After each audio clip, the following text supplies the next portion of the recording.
अपराध टॉप 9 में बात करेंगे गाड़ी हटाने को लेकर विवाद में कहां हुई एक शख्स की हत्या, खरगोन में स्कूल के प्रिंसिपल पर जानलेवा हमला किसने किया और शादी का झांसा देकर एक एनआरआई से कहां हुई करोड़ों की ठगी।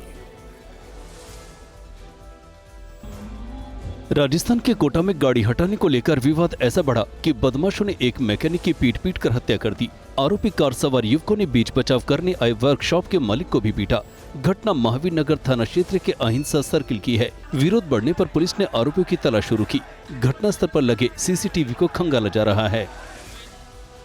मध्य प्रदेश के खरगोन से हैरान करने वाला मामला सामने आया। टेमला गांव में सीएम राइज स्कूल के प्रिंसिपल को स्कूल के ही कुछ पूर्व छात्रों ने लाठी डंडों से पीटा। बताया जा रहा है कि अशोक पवार ने आरोपी छात्रों के खिलाफ छात्राओं से छेड़छाड़ की शिकायत दर्ज कराई थी, जिसे वापस लेने का वो दबाव बना रहे थे। घटना के बाद से सभी छात्र फरार हैं।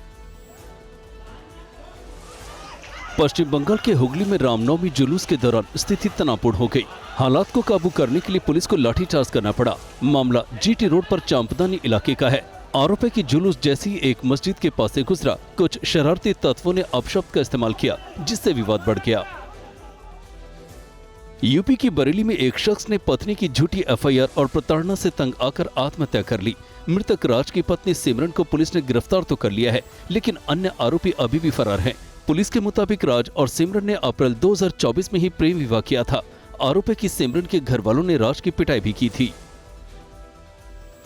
मध्य प्रदेश के राजगढ़ में किसान से मारपीट का मामला गर्म है। आरोप है कि नरसिंहगढ़ कृषि उपज मंडी में एक व्यापारी और बिचौली ने किसान की पिटाई की। घटना के विरोध में किसानों ने शुक्रवार को कृषि उपज मंडी को बंद कर धरना प्रदर्शन किया। पुलिस के मुताबिक घटना में मंडी सचिव की लापरवाही सामने आई है।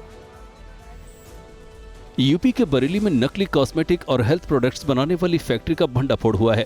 पुलिस ने गांधीनगर कॉलोनी के मकान से 1.25 करोड़ रुपए के नकली प्रोडक्ट्स के साथ आरोपी को गिरफ्तार किया। पुलिस के मुताबिक दिल्ली से सस्ते दामों पर एक्सपायर्ड प्रोडक्ट्स खरीदकर आरोपी उसे पैकेट के साथ बाजार में उतार देता था। पाकिस्तान से पंजाब में हो रही ड्रग्स की सप्लाई के खिलाफ पुलिस और एंटी नारकोटिक्स टास्क फोर्स को बड़ी सफलता मिली। पुलिस ने अमृतसर से एक ड्रग्स तस्कर को गिरफ्तार कर उसके कब्जे से 18 किलो से ज्यादा हेरोइन बरामद की है। पुलिस के मुताबिक पकड़ा गया आरोपी हीरा सिंह पाकिस्तानी तस्कर बिल्ला के संपर्क में था।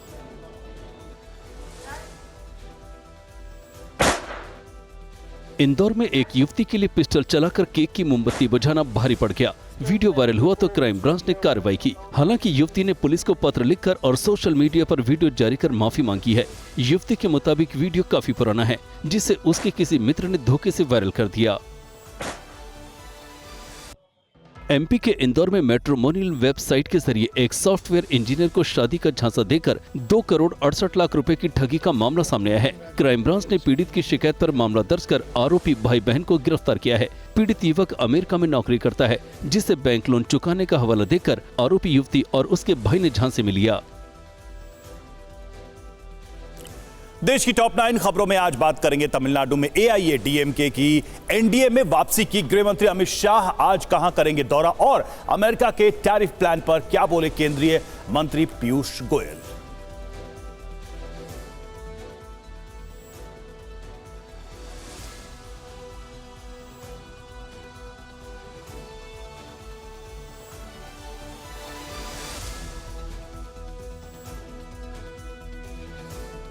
महाराष्ट्र दौरे पर पहुंचे गृहमंत्री अमित शाह आज रायगढ़ में कई कार्यक्रमों में शामिल होंगे। वो दोपहर 12:30 बजे छत्रपति शिवाजी महाराज की प्रतिमा पर माल्यार्पण करेंगे। रायगढ़ में वो जनसभा को भी संबोधित करेंगे। अपने 2 दिन के दौरे पर शाह मुंबई में भी कई कार्यक्रमों में हिस्सा लेंगे। मुंबई हमले के मास्टरमाइंड आतंकी तहव्वुर राणा पर एनआईए का शिकंजा कसता जा रहा है। 18 दिन की रिमांड मिलने के बाद से एनआईए ने कल तहव्वुर से करीब 3 घंटे तक पूछताछ की, लेकिन एनआईए अधिकारियों को उसके जवाब संतोषजनक नहीं लगे। उसने ज्यादातर सवालों के जवाब नहीं पता या याद नहीं कहकर टाल दिया।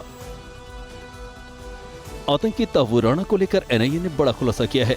एनआईए अधिकारियों का दावा है कि तहव्वुर राणा 26/11 के मुंबई हमलों की तरह ही देश के कई शहरों को भी निशाना बनाने की साजिश रची थी।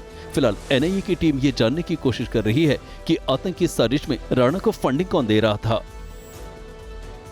राणा संघ पर जारी विवाद के बीच आगरा में आज करणी सेना ने एक कार्यक्रम का आयोजन किया है। दावा किया जा रहा है कि इस कार्यक्रम में देश भर से 3 लाख से ज्यादा लोग पहुंच रहे हैं। प्रशासन भी अलर्ट है। इस बीच करणी सेना ने राणा सांगा पर विवादित बयान देने वाले एसपी सांसद रामजीलाल सुमन से माफी की मांग की है।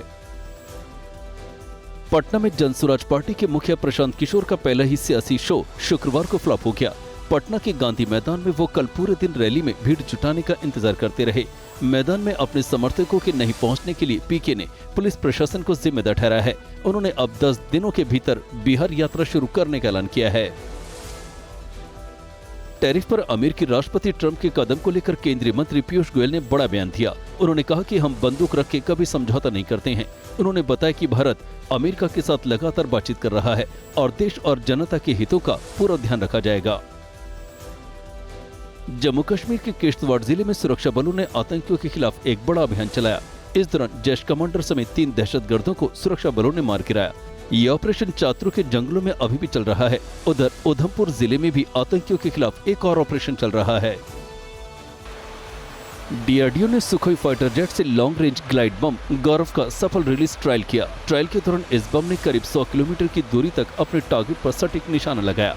इस ग्लाइड बम के सफल ट्रायल से भारतीय वायुसेना की ताकत कई गुना बढ़ जाएगी। प्रदेश टॉप 9 में देखेंगे वक्फ कानून के विरोध में कैसे सुलगाव, पश्चिम बंगाल का मुर्शिदाबाद, मुंबई में कैसे एक हादसे में बाल बाल बचे 130 यात्री और दिल्ली में दीवार गिरने से कहां हुई एक शख्स की मौत।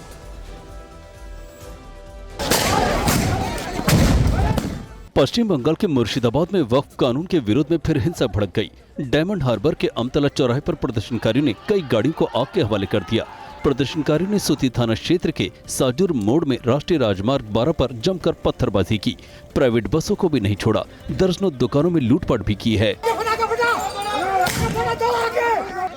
मुर्शिदाबाद में वक्फ कानून पर हुए हिंसक प्रदर्शन को लेकर बीजेपी ने ममता सरकार पर जमकर प्रहार किया है। बीजेपी प्रदेश अध्यक्ष सुकांत मजूमदार ने कहा है कि मुख्यमंत्री ममता बनर्जी राज्य में कानून व्यवस्था संभालने में असफल रही। वहीं कांग्रेस नेता अधीर रंजन ने लोगों से सांप्रदायिक सौहार्द बनाए रखने की अपील की है। मुर्शिदाबाद में हिंसा के बाद तनावपूर्ण हालात को देखते हुए पुलिस की भारी तैनाती की गई है। पुलिस का दावा है कि जंगीपुर के सूती और शमशेरगंज इलाकों में स्थिति अब नियंत्रण में है। कई इलाकों में बीएसएफ ने मोर्चा संभाल लिया है। करीब 300 जवानों को शमशेरगंज थाना क्षेत्र के सैजिमुर, फरक्का और डाक बंगलो रोड पर तैनात किया गया है। मुंबई में कल एक बड़ा हादसा होते होते टल गया। गेटवे ऑफ इंडिया से मंडवा जाने वाली बोट अजंता डूबते डूबते बची। डराने वाली बात यह थी कि इस बोट पर करीब 130 यात्री सवार थे। गनीमत ये रही कि बोट को डूबता देख आसपास की बोट्स ने तुरंत बचाव कार्य शुरू किया और यात्रियों को बचा लिया गया। इससे पहले 18 दिसंबर 2024 को एक बोट हादसे में 13 लोगों की मौत हो गई थी। गुजरात के अहमदाबाद में शुक्रवार को एक बहुमंजिला अपार्टमेंट में आग लगने से अफरा तफरी मच गई। जान बचाने के लिए लोग बालकनी से कूदकर दूसरी मंजिल पर पहुंचे। इस दौरान 3 महिलाओं ने बेहद सूझबूझ से काम लिया और बच्चों को सीढ़ी से ले जाने की बजाय बालकनी से लटकाकर दूसरी मंजिल पर भेजा। दमकल कर्मियों ने 18 लोगों की जान बचाई। दिल्ली एनसीआर में शुक्रवार शाम आई आंधी और तेज हवाओं से भारी तबाही हुई। मंडावली थाना क्षेत्र के चंद्र विहार में एक निर्माणाधीन इमारत की दीवार ढह गई। इस हादसे में 3 लोग घायल हो गए, जिसमें से एक बुजुर्ग की इलाज के दौरान मौत हो गई। पुलिस के मुताबिक इमारत की 6ठी मंजिल को अवैध रूप से बनाया जा रहा था। प्रशासन ने सख्त कार्रवाई की बात कही है। दिल्ली में शुक्रवार शाम को धूल भरी आंधी और झमाझम बारिश से लोगों को गर्मी से राहत तो जरूर मिली, लेकिन इस दौरान कई इलाकों में भारी नुकसान देखने को मिला। कई पेड़ धराशायी हो गए। सराय रोहिल्ला में रोड पर खड़ी गाड़ियां क्षतिग्रस्त हो गई। आंधी से नोएडा के सेक्टर 115 में कई होर्डिंग गिर गए। दिल्ली एयरपोर्ट से 15 से ज्यादा उड़ानों को डायवर्ट करना पड़ा। दिल्ली में शुक्रवार शाम को धूल भरी आंधी और झमाझम बारिश से लोगों को गर्मी से राहत तो जरूर मिली, लेकिन इस दौरान कई इलाकों में भारी नुकसान देखने को मिला। कई पेड़ धराशायी हो गए। सराय रोहिल्ला में रोड पर खड़ी गाड़ियां क्षतिग्रस्त हो गई। आंधी से नोएडा के सेक्टर 115 में कई होर्डिंग गिर गए। दिल्ली एयरपोर्ट से 15 से ज्यादा उड़ानों को डायवर्ट करना पड़ा। जम्मू कश्मीर के किश्तवाड़ में भारी बर्फबारी और बारिश से हाल बेहाल है। सड़कों पर कई फीट बर्फ जम चुकी है। किश्तवाड़ से अनंतनाग जाने वाली सड़क पर सिंथन टॉप के पास 50 से ज्यादा वाहन अभी भी फंसे हुए हैं। बीआरओ और जिला प्रशासन की टीम बचाव कार्यों में जुटी है, लेकिन मौसम खराब होने के कारण रेस्क्यू में दिक्कतें आ रही हैं।